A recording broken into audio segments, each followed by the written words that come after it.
Morning, Gamecock fans. Today is Tuesday, October 21st, the year of our Lord 2025, and Coffee with JC Shurburtt is back. Sorry for the week off, the day off yesterday. Hadn't been feeling too well. Got a severe sinus infection. It caused vertigo to come back. If you've ever had vertigo, I missed a lot of time in 2022 because I was worried it's going to last for a long, long time. Just didn't get over it, but the sinus infection sort of caused that to come back a bit. And it's hard to look at screens. It's hard to record things. It's hard to put headphones on when the room is spinning. And it was last week. I was in bed just about the whole week and then gave it one more day yesterday just to make sure I'm tip top because, when you do like today, we've got this. I've got JC and Morgan. I've got the show. I've got responsibilities on the Big Spur. As long as the Big Spur stays up, today had an outage yesterday with Amazon Web Services, but it just had to make sure that I could do the other things. And so no morning show or anything like that. I'm sure you've missed me. A lot going on since last time we talked here on Coffee, but we're going to get right to it today. Some things with South Carolina football, a lot of things with South Carolina football right now are not positive, mainly concerning the Gamecock offense. And we're going to lay it all out, right? It's kind of a state of the union, if you will. Obviously, a lot of talk about Mike Shula. And I'll start by saying this, that I am just as stunned, shocked, disappointed, shocked, surprised, whatever adjective you want to use, that this was the plan with him taking over. I was all in favor of him taking over, as many others were, because I thought, well, you kind of got it rolling the end of last year. He's been on the staff. He's coached Lenore Sellers. Lenore Sellers is comfortable for him. He had all these portal rumors, or it actually weren't rumors, people behind the scenes trying to get him to transfer. And, you sort of were like, well, let's just kind of keep the band together and let it rock and roll, and what I thought was it was going to kind of be, oh gosh, Van Halen, Sammy Hagar, David Lee Roth. They're both pretty good, right? Or that time Axl Rose filled in for AC/DC on the road, or something like that. The band's still together. It's not the same, different front man, but it's still AC/DC and Van Halen, right? But no, this has been something different. I don't even have a musical analogy to kind of tie all that together. Just to be honest, I kind of thought, because as bowl games go, you have opt-outs, you have this, you have that, it was kind of a thrown together game plan. I thought that, what you saw in the bowl, and I didn't think, actually, you know what, folks, the play calling in the Citrus Bowl, Carolina got down there and didn't score quite a few times, whether that was a fake field goal, missed field goal, whatever, and they lost the game and got upset, but couldn't get off the field on defense in the fourth quarter. And I was like, well, that's not really play calling. And it wasn't, the results were bad, but it really wasn't. I'll say that I think the play calling in the Citrus Bowl, outside of the first early drives that we've seen this year that, were pretty good, and then they just sort of go away. The offense kind of reverts right back to run, pass, or slam it up the middle, or have Lenore Sellers drop back in the pocket. I thought the Citrus Bowl was kind of the high end when you're talking about the complete game. And I can't really explain that.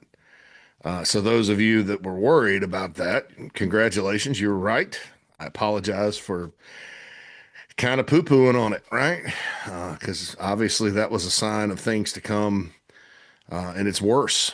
It's actually worse than what happened against Illinois the last day of 2024. This offense is, there's issues with the blocking, obviously, and we'll get to the offensive line. Obviously, since last time we had Coffee, there's a change that's been made up front. I think there were some positives with the offensive line, believe it or not, from a penalty standpoint the other day. I thought a lot of the guys played hard. It was a tough situation with the injuries, but we're going to get into the offensive line specifically here in a little bit. But they've been a struggling unit all season long, and a lot of it's mental, and it's the same old, it was the same old, same old. So absolutely a change needed to be made. I probably would have made it quicker, or at least behind the scenes, made it a little quicker than what occurred. Maybe at least maybe before the first open date. But back to Mike Shula. So look, I'll say this. I don't even, sometimes you'll have a coach that isn't doing very well, and the criticism comes with the territory, right? And Mike Shula's, he's the head coach at Alabama. Shane Beamer's right. I mean, he's been that's a whole different level of pressure. Coaching in the NFL, different level of pressure. Don Shula's his dad. He's not crying in his oatmeal about this, but I do think that a lot of this, at this point, you just really can't. No, he's categorically not doing a very good job with the offense. It's just not. It doesn't make sense, and it doesn't make sense to people that are just out there watching. And then you talk to other coaches, and you have people that know the game that are like, I don't understand what in the world they're doing operationally, play calling wise, scheme wise. They go to one thing and then it works, but then they go away from it. My theory on that, and I don't, I don't want to use a bunch of I don't knows. My hunch is in the National Football League, you're always trying to kind of stay ahead of the chess match with the defensive coordinators. And the reason for that is, you can afford to do that because you're working on it all the time, every week, all day. These are professionals. The other team, it doesn't matter if you're the Saints, who are not very good, or the Dolphins, or God forbid, the Jets, or whoever. They say any given Sunday. That's true. You got to stay one step ahead because these are some of the greatest athletes on the planet that play in that league, and they're working on football all the time. So you can't just go out there and say, all right, they didn't stop this. Now we're just going to keep running it till they stop it. Uh-uh. Because they're going to stop it. They're going to get it stopped. And then you go on to the next thing, and then you set things up. It's a different mindset and a different deal. You all know that my wife's a Bears fan. I'm a Bears fan, which it's kind of like Pulp Fiction. My girlfriend's a vegetarian, which pretty much makes me a vegetarian. Well, my wife's a Bears fan, so it pretty much makes me a Bears fan. And I watch Ben Johnson call plays for Caleb Williams, and I love it. I love that offense. Love Kyle Shanahan's offense. A lot of the offenses in the NFL that are really good. Sean McVay is an example of that. Would categorically fail in college because they're too. And I'm not saying Mike Shula's offense is too complex. Now we had that situation a couple of years ago. If anything, it doesn't look very creative. But there's just certain things in that league that you can't do because it's going to blow up in your face. College is a completely different animal. It's a kind of a run it till you stop it deal. You run it out of different formations, and if they can't stop it, keep doing it. Oklahoma on Saturday, early in the game, Carolina couldn't stop the little inside run play. I guess that's a zone or whatever they were running. I haven't gone dug into that. Out of the shotgun, they run a modified air raid offense too, by the way. And then on third down in man coverage, they just picked on Judge Collier or whoever else, threw it over the middle. Converted. Now the defense for the Gamecocks adjusted as they normally do. And I think they started something like 5 for 7 on third down, finished 3 for 10 with Mateer. But that's just kind of what they did. Run it. And then, they were kind of a run, pass. And then they ran it till Carolina stopped it. And that's good college offense. In the NFL, you can't do that because eventually they're going to stop it. They're going to stop it the next play. Fool me once, shame on you. Fool me twice, shame on me. And that's just how that league works. And you can tell that's kind of the mindset with the play calling around here because you will see drives that look very imaginative, and they're hitting the perimeter, they're doing this, they're doing that, they're working around their weaknesses. That's another thing about this offense. It does nothing to mitigate the weaknesses. Wait a minute. Nothing is a strong word. Uh, it doesn't do things to mitigate the weaknesses of the offense consistently enough. And many times they get away from those things early. It's like early we're going to do this, and then guess what? Run, run, pass. um, which, like I said, if you don't like Oklahoma did it, run, run, pass it, and bad. They ran it till Carolina stopped it, and then they did something else. And that's college football from what I've seen in my 20 something years covering the sport. Maybe a coach would tell me I'm wrong, but it's more about attacking, and scoring points, even when you're not, because there's other teams around the country that are not scoring as much as they maybe want to, especially in the SEC. You can ask Texas how their trip to Lexington, Kentucky went over the weekend. But it's hard, and you've got to keep attacking. And you can't just wish and a prayer when you've got weaknesses, and then you play to the strength of the defense, which they're attacking your personnel deficiencies. And what do they not do well? Well, they don't block. Well, let's just send the house. Because if we don't let Lenore Sellers beat us with his legs, they're not going to beat us, because they can't hold a pocket. They don't ever run him to the outs, so we don't have to worry about them running to the outside. We can actually stop that, bottle that up. They can't run the ball. They don't have time to throw it downfield, and they never run any quick game and blah. I mean, it's pretty easy to dissect, and so that's a problem. It's not when you talk about play calling, sometimes it's just fans, people out there, well, it's play calling because it didn't work. And there's that, and that happens. And sometimes it's like, well, what do you do? Uh, Steve Spurrier, when he was here, I hate to keep bringing him up, but when there's offensive issues at this school, which there has been ever since he left, with the exception of a couple of years and a couple of games, you're going to kind of revert, right? He didn't score a ton of points. Carolina ran a ball and was a defensive team, but he modified it, and they've got enough points on the board, by God. And when they attacked the defense and the defense couldn't stop things that they were running, they'd run it over and over again. Who remembers the Missouri game in 2013 when Connor Shaw came in? All of a sudden, the little halfback screen over the middle, Missouri was leaving it wide open. How many times did he dial that up? Over and over. Because they couldn't stop it. They didn't get it stopped. So, because he coached here, you're going to kind of reference him. And, that's the thing about it. Spurrier he wouldn't just sit there and do the same old thing over and over if he couldn't block and do that stuff. So that's kind of college offense. And there are issues with that. It's easy to say play calling, like I said, because Spurrier coached here and all that. When it's not. But when you kind of look at South Carolina, you can't say it any other way. Now, I know there's talk that they're just close here and close there and just need to execute better. Yeah, every team in the country, in theory, dials things up that in theory could be open. Every quarterback in the country, when they're under duress, misses open receivers.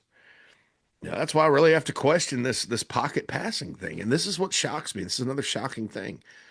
You heard all offseason about how they're working with Sellers in the passing game and getting him to go through his reads and stuff like that. And I was like, that's great. That's just another, arrow in the quiver for the offense. For the life of me, I didn't think it would be the passing offense. I mean, they did some stuff from the pocket last year, but they also rolled him out. They had some RPOs and options. And, Dowell Loggins frustrated the heck out of a lot of us, sometimes got too conservative and stuff. But, when you look at some of the plays he dialed up, especially to get points on the board, it's pretty imaginative. And you just don't see that. I mean, first drive of the game, they hit the little fullback dive to Rasul Faison, which was a nice play. Caught him by surprise. I think against Oklahoma, they're rushing upfield. You give it to the fullback, nobody expects that. And it's Faison. I wish he'd have scored because I hate first and goal from the 9, especially when you're struggling. And then they get into the 9, slam it up the middle 3 times. I mean, that's not, you know, that's pretty easy to defend unless you have a, a big offensive line that can dominate. And, nobody really has that in college football these days. Because if they're kind of playing catch, the defense is okay. We got 3 yards there, boom. Okay, you still got 6 to go. You got this, and it condenses.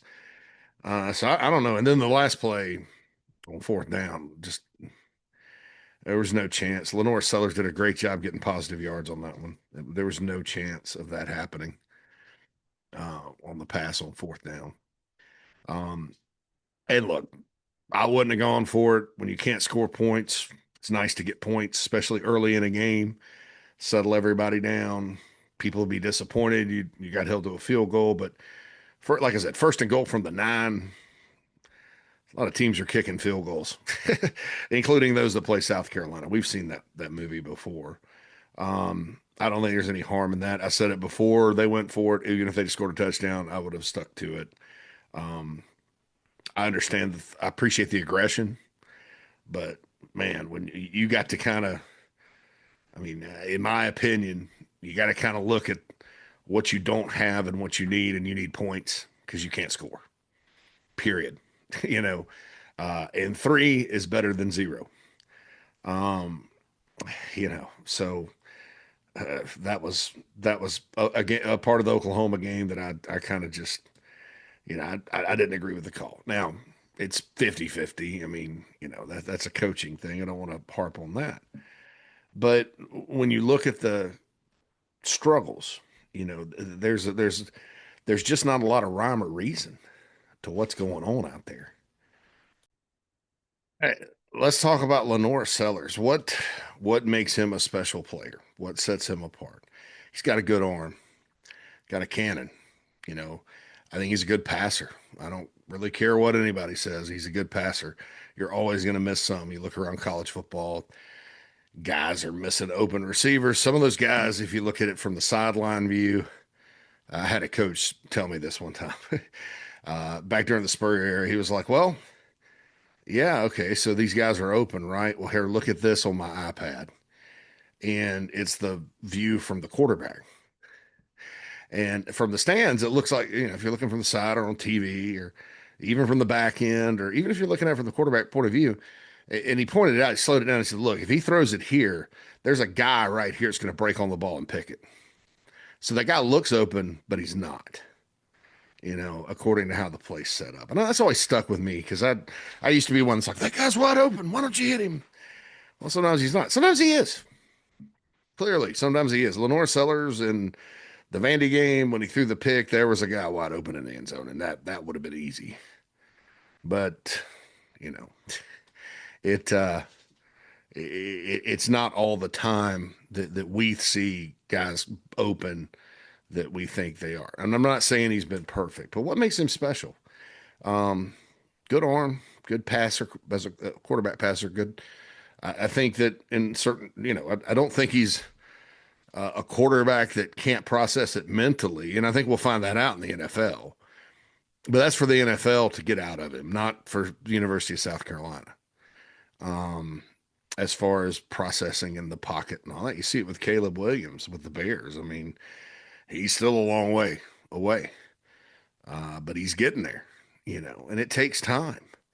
Lenore Sellers isn't Anthony Richardson, who I never thought had a chance. People are going to start to say that, truth be told, because they look at what's going on the field right now. But it means running for his life, just like Spencer Rattler, which kind of makes me, poor Rattler still can't get anybody to block for him. He's fighting his ass off, and Lenoris will do the same. So what makes him special, though, JC? Because he hasn't really thrown for that many yards. Forget stats. You know, he's got special potential in the pass game. But what makes him special? Said that again. He's 6'3", 240 pounds, and moves around like he's Ryan Williams or Jeremiah Smith. Mike Morgan says this. He's not Cam Newton. He's not this big. He's not KJ Jefferson or before he went to UCF and swallowed an elephant. Um, he's he's elusive for a guy his size, and you didn't even see it in the game Saturday. There was one play. It was 4th and 10. He drops back. Looks like he goes to Casey. Literally, looked like he went to get a corn dog at the state fair. That's how far back he dropped. All of a sudden, finds green, gets up the field, and it's a first down. A couple of plays like that Saturday. That hasn't left, and the problem is he's taken probably more. I don't know. Probably get Phil to look this up or something on the show today. Who has taken more sacks? Who's got? I'm sorry, not taken more sacks. Who's gotten sacked more the last 2 years in college football than Lenore Sellers? And that's mind blowing because that's again, go back to Spurrier, Connor Shaw. Connor didn't get sacked all that often. All right, because it was like G.A. Mangus told us this. It was like, okay, go. If it's not, look, if it's not there, go. And he went. How many times you sit there and see Carolina 3rd and 8, 3rd and 9? Think about that Georgia game in 2012. Connor, boom, boom, not there. Okay, head to the sticks, first down. Hopefully, Lenoris starts looking at the sticks a little more. I mean, that one play on, I think it was on the drive they scored. They marked him short to begin with, but he ended up making it. But that's not happening because all this stuff in the pocket is just it's too. It's almost like he's trying to go through the progress, because that's what sometimes you just better believe people. Last year, the kid made the play of the year.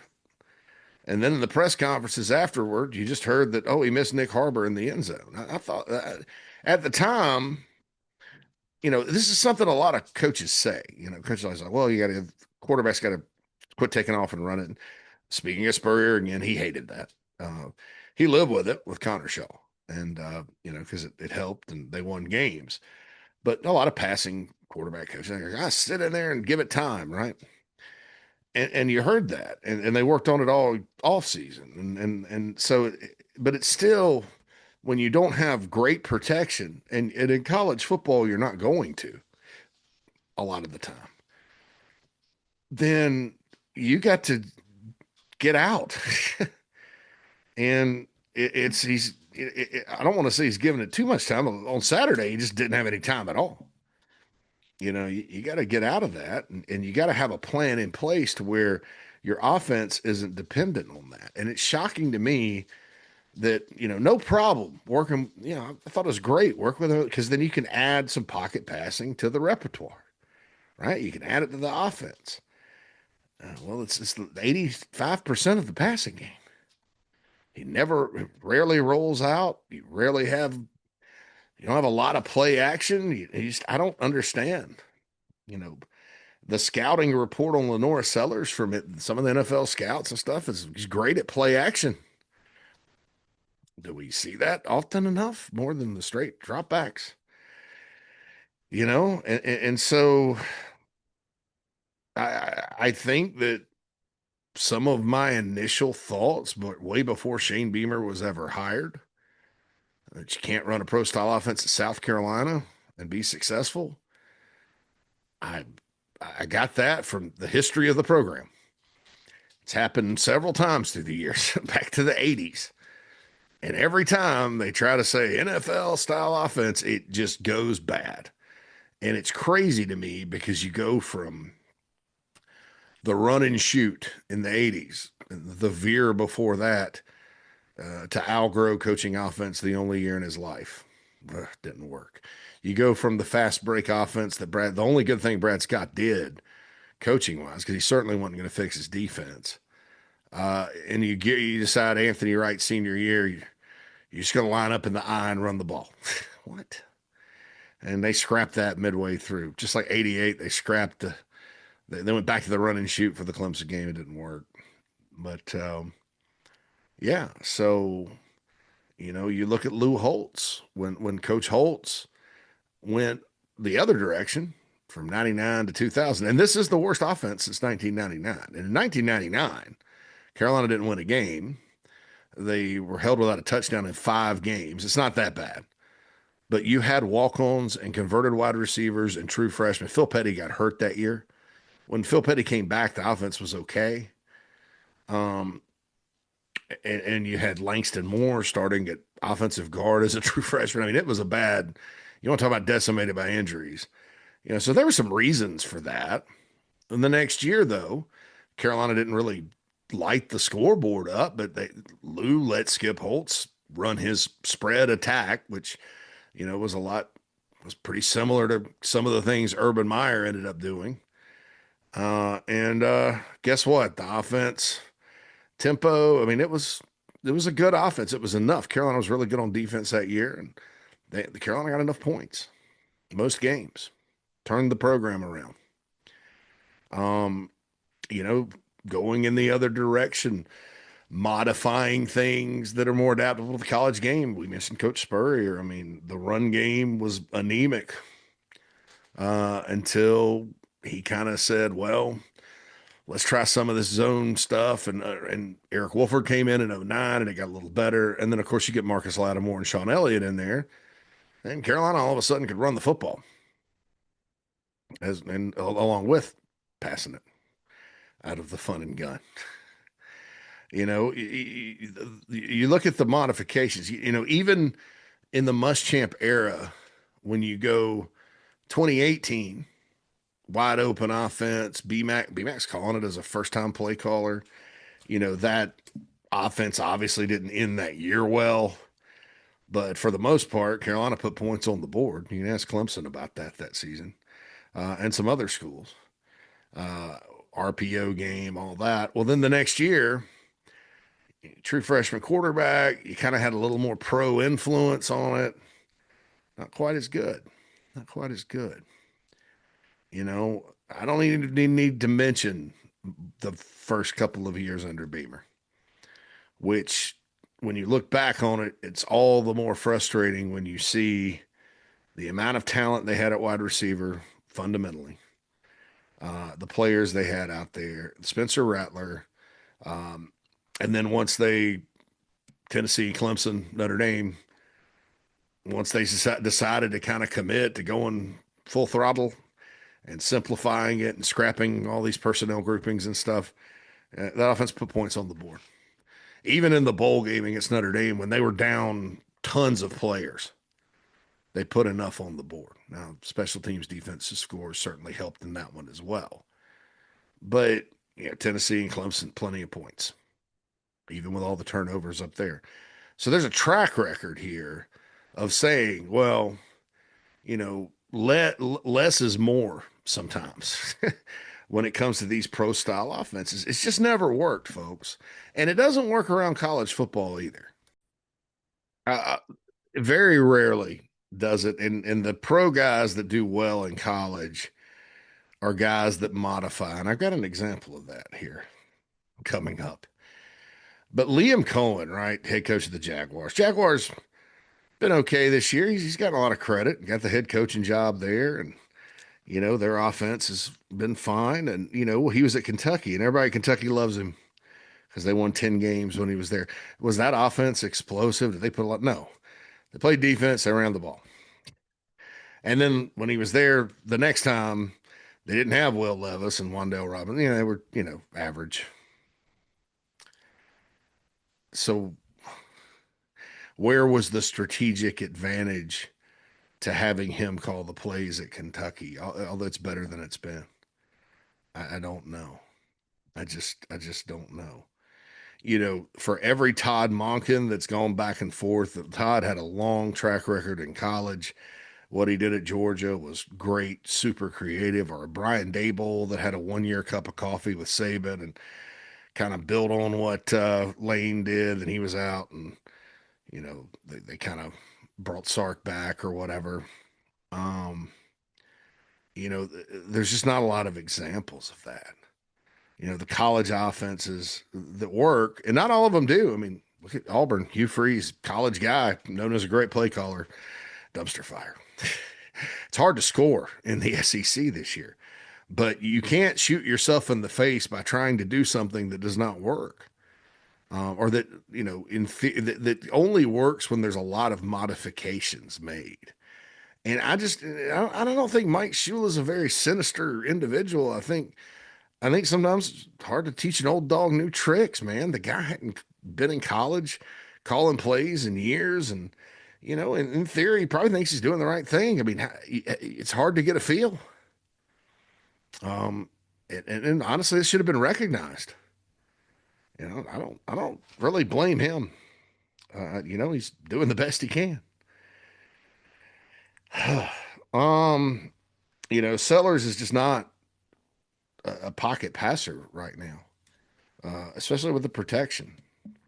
I think he's more of a guy that can do some damage if you do it selectively. But most of your offense is, attacking where going, getting the ball where teams do not have defenders. Sometimes it looks like they have 15 defenders out there because everything's just right there, running straight into people, all that stuff, and you can't really protect, right now, and so it's just you're kind of just dying a slow death out there. It's very methodical. When they do go tempo and they do attack the perimeter, you can see the gears, starting to move a little bit, and then they just revert. I mean, like I said, it's not the NFL. You can keep. There's no rule that says you can't keep doing it and do it in different ways and keep a defense off balance. That's the biggest part of the issue here. Carolina does nothing on offense, very little on offense outside of some nice early drives to keep the defense off balance. It's like, okay, well, we shot our load. Now we're just going to try to force the issue and run the ball up the middle and drop back. You can't run between the tackles consistently enough. And that's just not, I don't know. I think what you have to do is kind of like what happened Saturday with the big run from Rasul is you just got to kind of catch him and pop it. Some of those things, and I mentioned Todd Monken. What he was really good at was attacking the perimeter of a defense. I mean, that guy, if you look at their death trap offense when Georgia was really good, Stetson Bennett was running the show. It was not like the Georgia offense we see today or that we've seen for 40 years, where they're lining up and running power and knocking you off the ball. It was just weird, but it worked. It worked. So, yeah, getting away from the good stuff. Like I said, that's my theory that it's NFL. Shula's a really good quarterbacks coach. You look at his track record through the years, and you read some of the feedback from in the NFL, and these complaints and these things you bring up here that happened at that level too. In the NFL, though, you're sacrificed for play calling and stuff like that. Um, but quarterback development wise, he's excellent. I mean, he made such a big difference for Lenoris last year. I mean, sometimes though, you got your strengths, and you're not really known as a great play caller. So I don't think any of us expected this, but sometimes it is what it is. My hope was, and everybody, a lot of people's hope was that, hey, this is a chance to come back to college and have a blast. And, like Joe Brady, man, when he was coached at LSU, and Steve Ensminger, the grizzled veteran, they sat there and looked like they were having a lot of fun in the coach's box calling the plays for that team that was really good and won the national championship. You kind of hope for that, but that's not what happened. That's not what happened. It's basically the Giants offense or whoever. And it's almost like some of the stuff that the college stuff Dowell Loggins was running is not there anymore. They don't use it a lot. So I just don't know. I don't know. There's not a lot of carryover. I'm sure there is in the playbook and stuff, but on the field in games, it doesn't look that way. Shane Beamer. Okay. uh, I believe, and I hear a lot of fire Shane out there and stuff like that, and people, what if the record's this? Well, you guys know I'm not. I don't like to score predictions. I don't like record predictions, and the reason that is, in scenarios like that, the reason is every game is based on scenarios week to week. You just don't know. You have to just see how it turns out. Now, when you talk about strategy and play calling and all that, yeah, you can make a change now. By the way, before we get off the Shula thing, if you want an example of a pro guy that uses it pro inspired concepts, and it worked. Now it worked at the D2 level. Go look at Mike Fury's offenses at Limestone. There's not a lot of material out there, but there's some video and there's some. He got it from Mike Martz. I don't know. Many of you may not know who Mike Martz is. He was the head coach of the St. Louis Rams when they won the Super Bowl in '99. They called it the greatest show on turf. Marshall Faulk, Kurt Warner, those folks. And you go look at Limestone's offense, and man, they put points on the board. I understand it's D2, but look, points are points. And there's a lot of great offensive coaches that coached at D2. Um, so there's a guy, when he was the head coach, he's the receivers coach at Carolina now, obviously, at Limestone, that, was in the NFL, coached receivers for the Bears, for Matt Nagy, played for Mike Martz, that took some pro concepts, applied it to college, went really fast, and put points on the board. So there's an example of it working. Now, he wasn't a play caller in the pros. I use the example sometimes of Chip Kelly going to the NFL and then coming back to UCLA and like, where the hell's your offense you had at Oregon? Didn't see that till the playoff at Ohio State this past year. He's back in the NFL. Sometimes play callers get up there and they're like, wow, this is so neat. And they don't do what Todd Monken did. Maybe Todd Monken just had so much talent it didn't matter. But it's hard to do. I haven't seen it work very often, but there is a guy on staff that has taken some principles from a successful pro offense and concepts and put points on the board at the collegiate level, albeit D2. A lot of fire Shane Beamer stuff out there. Look, I'm not going there. I think there's too much good that he's done recruiting wise. I think, you've got some things to build on. There's a lot of big wins in there. Big wins overshadow bad losses when it comes to recruiting and things like that. It's just how it is. Kids aren't going to sit there and look and go, oh my God, you lost to LSU, you lost to Vanderbilt at home. They're going to remember the wins and the big moments. And half of them think that once they get there, they're going to win anyway, because they're great, Same thing with the portal, which is largely money driven and stuff like that. So I don't think that making a change at the head coaching position right now, with the way things are at this moment, it could always get worse. If you lose out and lose to Coastal, it may be a different, sometimes it may be unsalvageable. But right now, the best thing for this program is for Beamer to continue on as the head coach after this year. I'm not going to even entertain it, as far as needs to be fired, right now at 3-4. Like I said, I like to see how things work out, especially the head coaching position. Everybody wants to live in the past and talk about, factually that there's been an issue hiring offensive coordinators around here. And it's a big deal at this school. I mean, when you read the room around Carolina, people are sick of seeing bad offense. It's a program with a DNA that, Carolina's never been good, like really good with a bad defense. So you're always going to need a good defense. And obviously what they do on special teams, is good. I know some trick plays hadn't been working out lately, but it's good to be good on special teams here. But that's part of what the Gamecocks are all about. Having a good defense and all that. They've never, they've had a couple of, I guess 14 would be a team that scored a bunch of points, couldn't stop anybody. Um, but that was a 7-6 team. They did have some good moments, but obviously it wasn't the season they hoped for. So um, I think that those two things, and if you look at the special team schemes, Joe DeCamillis, before that, Pete Limbo, very creative. It's something coaches have to practice against and account for. Clayton White, that the defensive scheme at Carolina is going to give up points and yards sometimes, but it's fun to play in. It's imaginative. He does a good job making adjustments, especially at halftime. Um, it's a system that I like it, and it works. And it's fun. There's been nothing fun about the offense outside of a few moments around here, during the Beamer era, and really for a long time.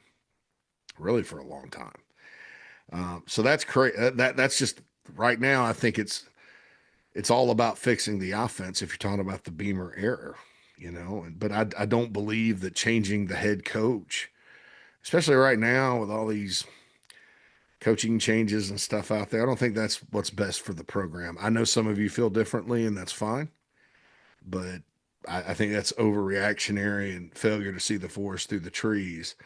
That said, I don't know that, I think the best thing is for him to continue on and to blow it up on that side of the ball and start over and get away from this NFL thing and go find the best, most creative and dynamic college coordinator you can find. And you look at other schools and it's worked for them. It's worked for them. Where would Kurt Cignetti be without Mike Shanahan, his offensive coordinator that he brought with him all the way up from James Madison to Indiana? That guy's good. Where would Vanderbilt and Clark Lee be right now? They're in the top 10 without Jerry Tim Beck, the kill zone, and the players they brought from New Mexico State. Oklahoma, they're not scoring a bunch of points, folks, but guess what? Their defense is so good that it's good enough. It's good enough. It's not like last year where they're sitting there playing their ass off on defense and they can't go very far. Right?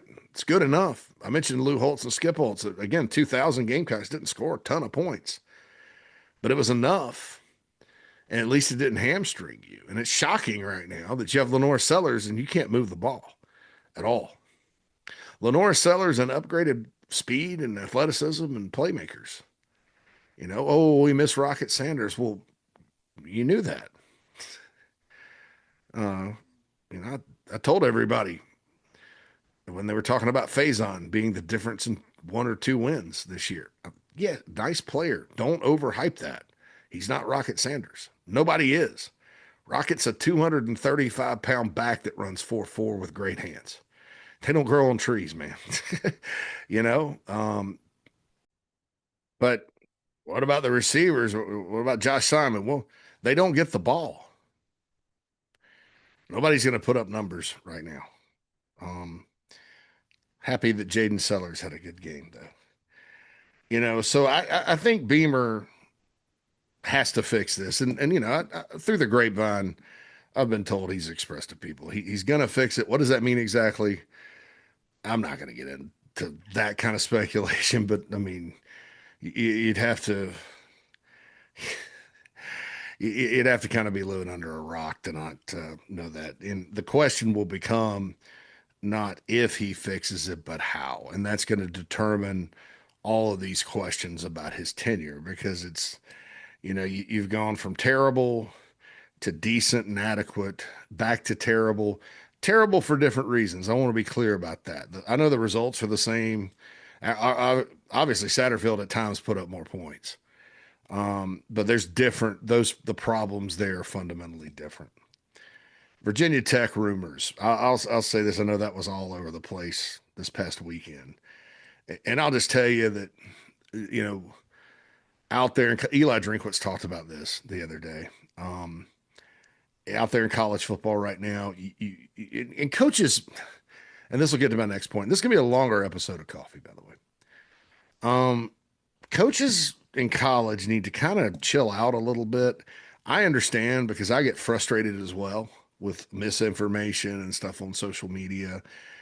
Just people can say anything. And then you have the regular media or what's supposed to be the regular media at times. And this is more non-sports, but just openly speculating on things based on something they read on social media. I just think there's not a lot of you know who the hard reporters are, the guys that can go out and break news. And that's politics, sports, anything. Although in politics, everybody's going to spin it one way or the other these days, which sucks. It's bad for our country. But I digress.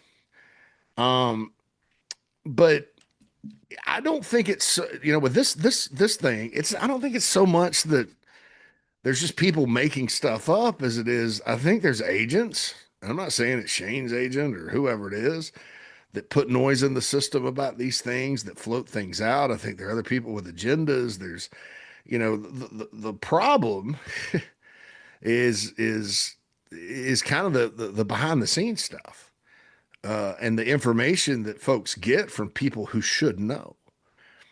None of this stuff is coming from Carolina's end of things, but last I checked, and because it's my job to check on it, right?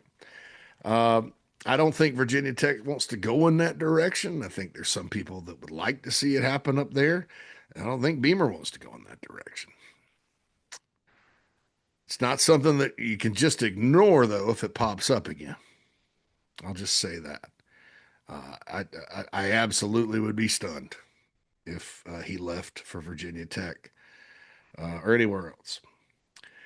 Beamer in the media. I mentioned this on the show yesterday. He pops off at Jack Veltri from Gamecock Central. That's a direct competitor to my website, thebigspur.com. I have no reason it's an intense competition too, has been for 20 years.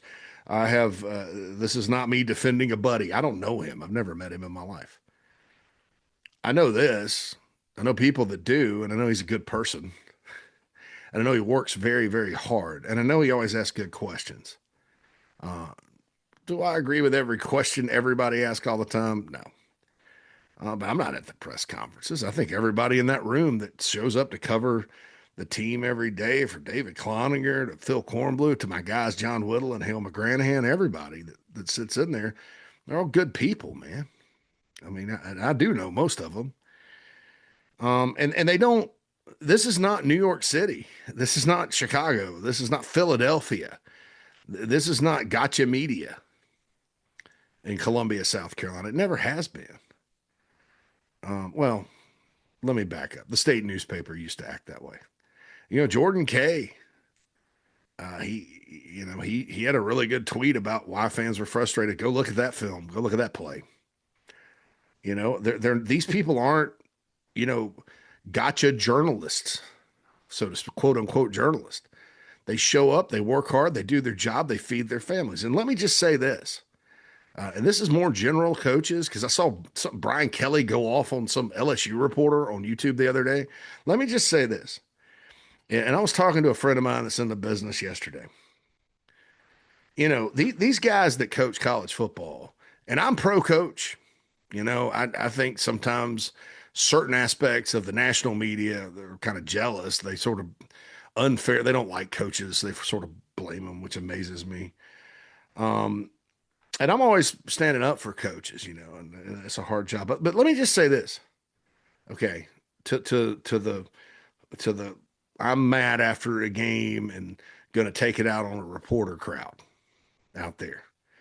If you get fired, Brian Kelly or Beamer, one gets $67 million and one gets 26. You're going to Fiji with the wife and kids or the grandkids or whoever, and get to sit on a beach and count your money and plot your next move and how to reinvent yourself. Probably going to have a TV job, probably could land somewhere as an assistant, stay in the game. Your life is fine, and so is that of your family and your grandkids. If anybody in that room, and I don't know how much they make, loses their job, guess what? They're 3 weeks away from going and door dashing to support their family. So to me, it's punching down. And here's another thing about this. Okay, we're in this world now where everybody wants money. Okay. And you, the fans, are definitely look at my visor here, Garnet Trust. All of you have been asked to do that. I would encourage you to continue to do that because Garnet Trust has nothing to do with coaching. It's about taking care of the players. If you don't take care of your players, you're not going to win. But I don't blame anybody that decides, hey, look, this whole thing isn't for me because of the disappointment of this season and the reason, and then the fact that it didn't have to be this way. It didn't have to be this way. There's no reason for it to be. This isn't like some years where they just don't have the players or they've had a lot of injuries or all that. No, this is bad. This has been a failure of a year, and it's unfortunately not because of the players. You guys have been asked to give money. They're however many $1 million project at Williams-Brice that they're doing. Ticket prices or Gamecock Club dues are going up. Some of you are going to lose your seats at Williams-Brice you've had for years because of reseating and charging a premium and all that. And all that's great. You got to do that to win and got to do that to generate money. So what are you supposed to do as a fan? And it's not about me or the Big Spur, anything I do. What are you supposed to do as a fan in this world now where there's all this crap? There's a lot of crap out there on Twitter, social media. You don't know who to believe, whatever. When, you don't have a lot of truth coming out of the football program. I mean, we keep hearing about practice. Practice is closed. Nobody knows anything about practice. You get a 20-second clip on social media or whatever. And look, that's strategic, and I understand that. You don't want the other schools to get out and all that. Nobody really lets everybody into practice.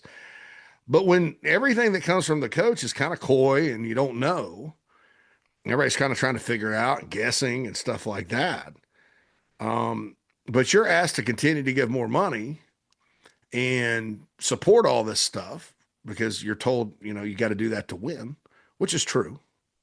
And then, the decisions being made directly impact winning and losing.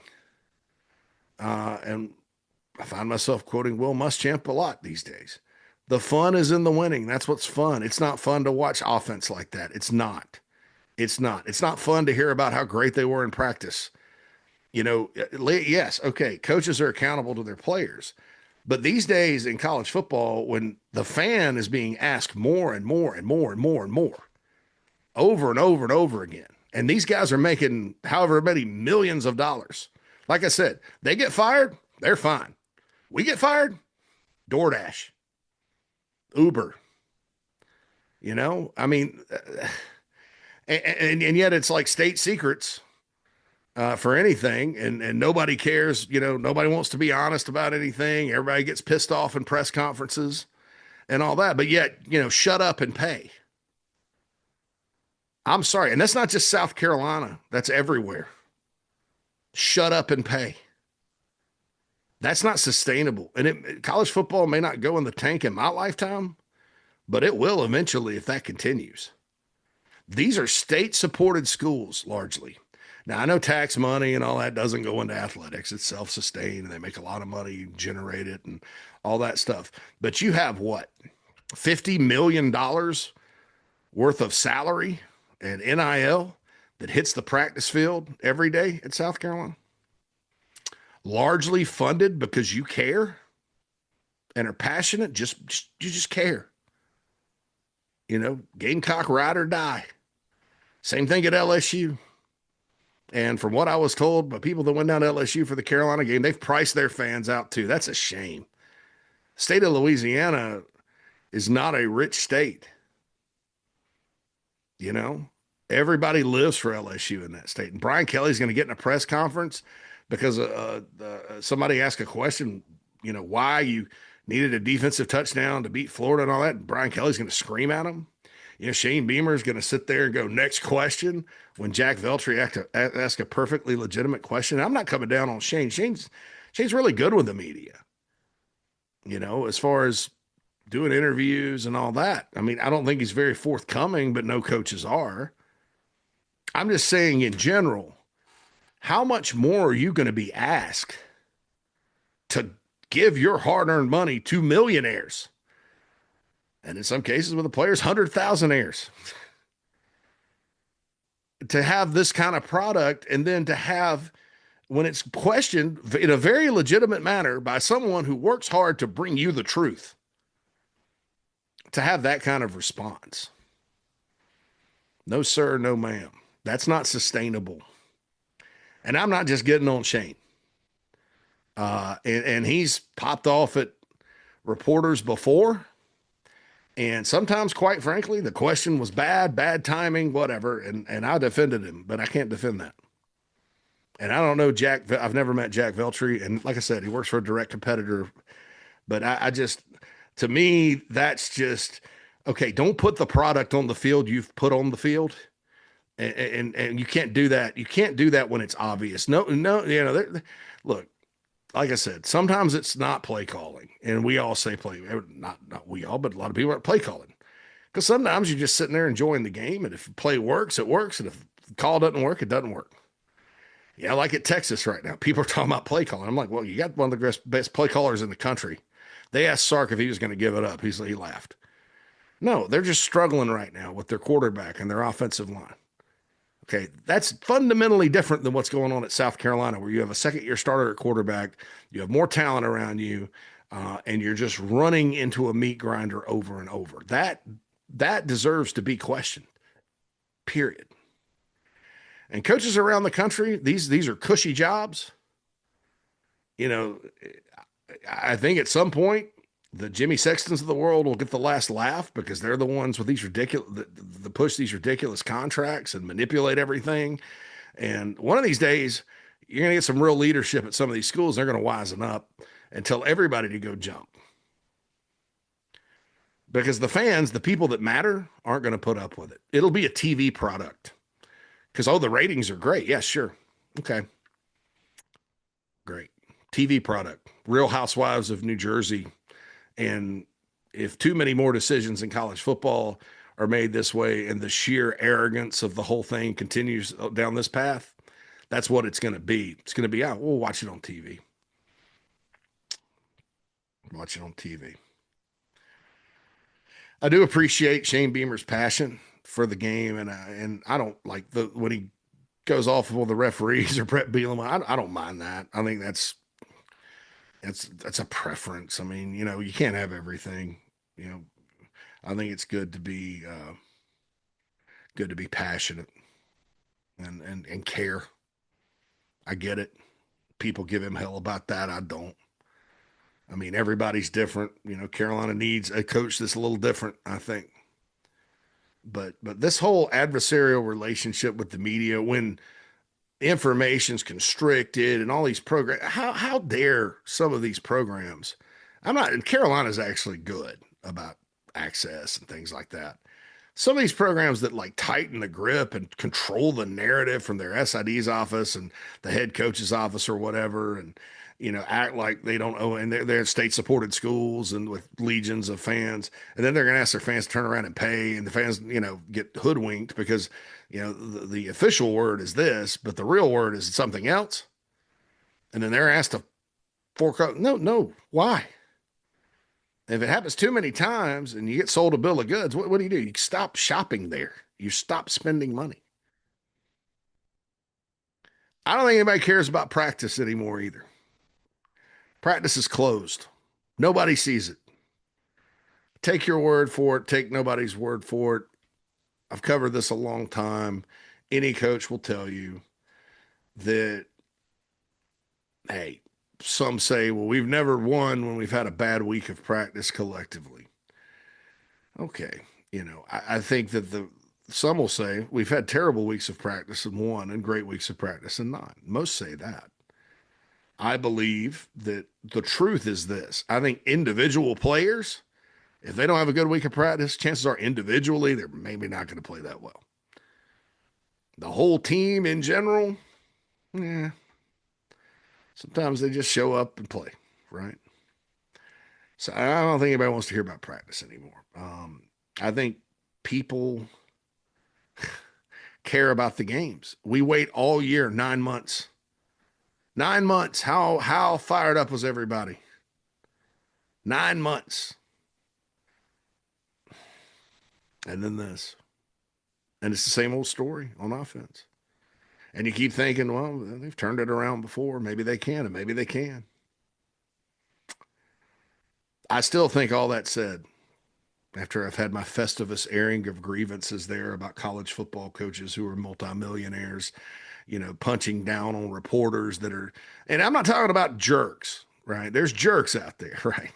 I'm talking about guys that just show up and do their job, that are good people, that aren't trying to gotcha, that are asking fair questions. I think that's totally ridiculous. Totally ridiculous. I mean, what do these people think?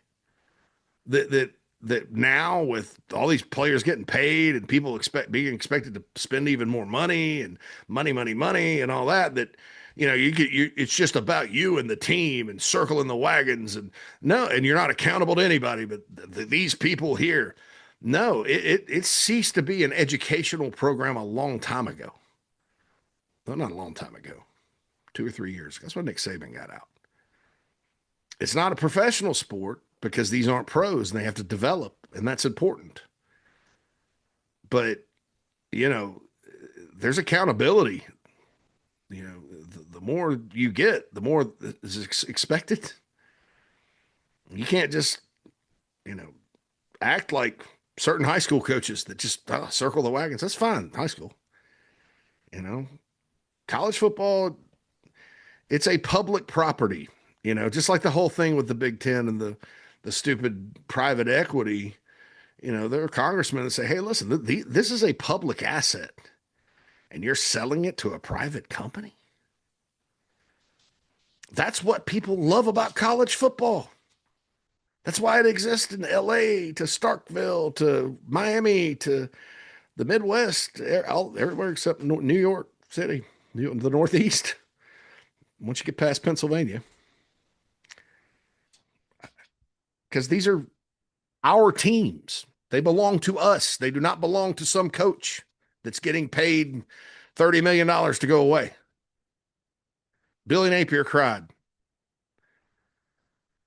But he did this. He took a deep breath, and I respected this moment.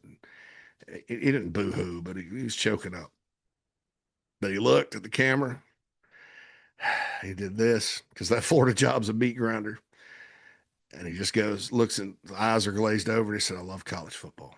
Of course you do. You just got $27 million to go to the Cancun or Cozumel or Fiji and chill with the wife and family and plot your next move, man.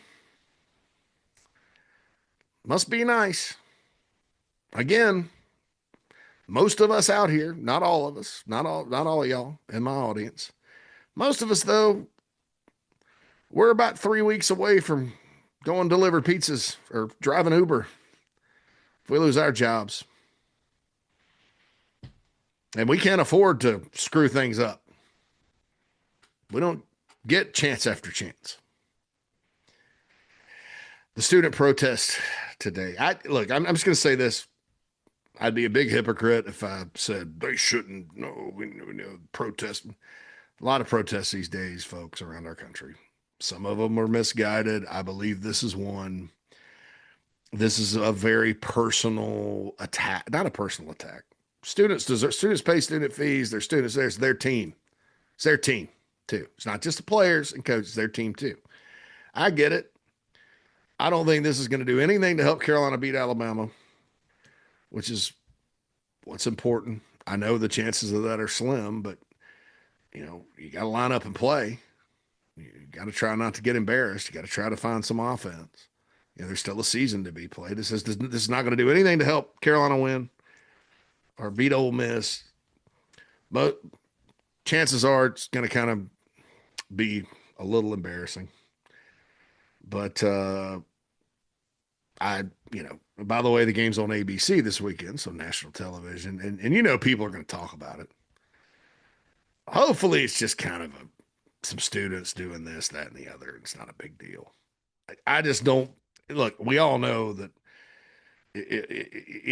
I don't think that Mike Shula's performance as the OC needs to rise to the level of a protest against him. If you want to protest Shane Beamer and the decisions and the program, that's fine. But picking out this guy that's been, like I said, I don't really blame him. It's not going to make him call plays any better. What are you going to do? So I'm not, but they look. I may not agree with protesting, but it's your right to do it. You're right to do it. This is America, right? O-line injuries, I said I'd circle back. It was a factor, bad timing on that. But I mean, there's still like people that start that make mistakes and stuff. I do think Sean Elliott will get, by the time said and done, we'll get the most out of these guys. But the cake was sort of baked already with how this was going to go on Saturday. And hopefully they get guys back, and we'll see what happens there. All right. Thanks for coming to my TED Talk. The point of all this is this. What people ask me a lot, what would you do? Well, what I do doesn't matter. I would probably talk with my wide receivers coach about what he did at Limestone. And that looked like fun from what I could tell. I don't know the ins and outs as far as he was calling it, what it is schematically, as far as playbook goes. I just know they scored a lot of points. People have been asking, if not Shula, who? Well, there we go. There's a guy that, I think called the plays at Limestone. I think. And I didn't really read the words he calls the plays, but I read an article about his system and then watched a lot of Limestone highlights. It looks like fun. A lot of kind of passing game wise, looks like Spurrier a little bit. I don't know if Mike Martz took some stuff from the Fun and Gun or not. Well, that was a long time ago. I was delivering food for Sammy's Deli in 1999, the night that Super Bowl against the Titans happened. The greatest show on turf. But that's what I would do. I would just, you don't have to fire anybody. It's like you didn't have to really fire Lonnie Teasley publicly. Just make the change. You don't have to, knowing Shane Beamer, and again, being kind of coy, and I agree with this. If you're going to change play callers, I don't think you tell everybody. Why would you do that? Kane Womack, defensive coordinator at Alabama, is going to sit there and start, oh my God, he's going to dig up that Limestone film if you did it. Now, I have no information that would happen. I just kind of on my own decided to, because a lot of people are like Fury research, Furry research. I mean, Furry Limestone. So I did research, but my brain just skipped a beat there, right? Too long of an episode. Uh, and I looked and I liked what I saw. And I've always believed that, look, you can talk about the D2 level all you want and the big bad SEC and all that good stuff. Guess who coached at the D2 level before going to Indiana and kicking everybody's ass? Mike Shanahan and Kurt Signetti. So I don't care. I'd rather go that direction than to have anybody that says NFL. And if you want to keep the NFL facade or whatever up, there you go. It's the greatest show on turf, Mike Martz. You can have your reference. But that's what I would do. And I'd do it soon. Soon. All right. So the point of all this, you guys deserve more. I'm over college coaches, millionaires going off on working folks that are asking legit questions, not the ones that ask bad questions or they're trying to play gotcha. The Mike Shula thing's been bad. I apologize for defending it, but I don't think anybody that knows anything about anything expected this. That's not the word. That wasn't what, you just don't expect that. I mean, those of you that were worried because the bowl game would be a foreshadow. Yeah, it's hard to argue with you now, although I think the bowl was better than what we've seen so far. Is it all play calling? No. Those of you that are in the camp of, well, they're just not, you're right. But there's a reason they're not executing. There's a reason they're easy to defend. A lot of it has to do with blocking, but I'm just not even sure that this offense, if you blocked it up, the bowl game, if you want to go back to that again, they got Lenore's head time. I just don't think that what they're doing right now fits Lenore Sellers or any or most college quarterbacks. And I kind of got in trouble on the Big Spur yesterday because I said I agreed with Beamer's vision about the offense. And let me just explain that real quick and we'll go. Vision is having his vision, I agree with. The vision is have a versatile attack that you could use any style of quarterback. You can run it, throw it, you got different things, multiple. I like that. That's kind of like what they had at Virginia Tech. And if you look at through the years, that just in terms of what that offense could do and what it was, it worked well for them. And I agree with that. It's how it's going. How do you go about accomplishing it? I don't think that NFL is the way to go. NFL offenses are by design supposed to be versatile and all that, but there's plenty of college systems that can accomplish that year to year to year to year to year. There's tons of them, all levels. There's high school offenses that can do that better. So that was my vision thing, in case you read that on the Big Spur and saw some of the feedback I got. But bottom line is college football fans deserve more. You guys, South Carolina fans, deserve more. This is not just one of those years where it's just old South Carolina. This was a golden opportunity. When you look at some of the teams that are up in the top 10 programs with less resources and really, all that, it's been tough. 7 games in too. I don't want to say it's past the point of no return because you just never know. And this weekend, go shoot your shot. The next weekend, go to Oxford, shoot your shot. I mean, you just never know. It's a crazy year.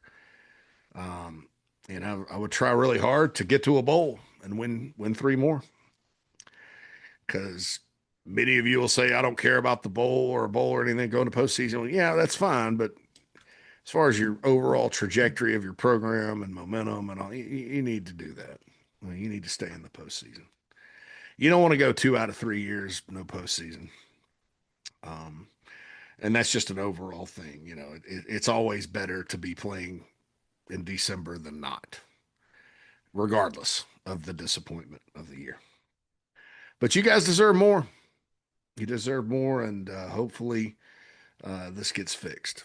And that's all I got to say about that. JC and Morgan coming up at 8:45 this morning. This morning show with Mike, Preston, and JB at 10.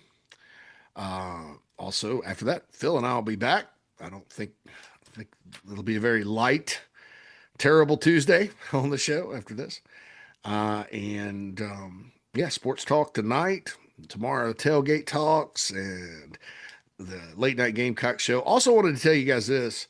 Some of our other shows, the late night Gamecock show / Rooster Rant, 4-Quarter Friday, also the SEC Sunday night show. Those are now all on Apple Podcast and Spotify in podcast format. So I would encourage, if you're a Chief Sports subscriber, you listen to our shows and all that, do me a favor, hit your podcast app and go subscribe to those. 4-Quarter Fridays, our high school show, late night Gamecock show, Matt and Alex, and then SEC Sunday night with Craig and Rob. We'd appreciate that. Go rate them 5 stars. Coffee continues. We'll continue to be here on the ITG channel. All right, folks, good to be back. Kind of hit you with a typhoon Shurburtt today. See you on the show. JC Shurburtt's Coffee out.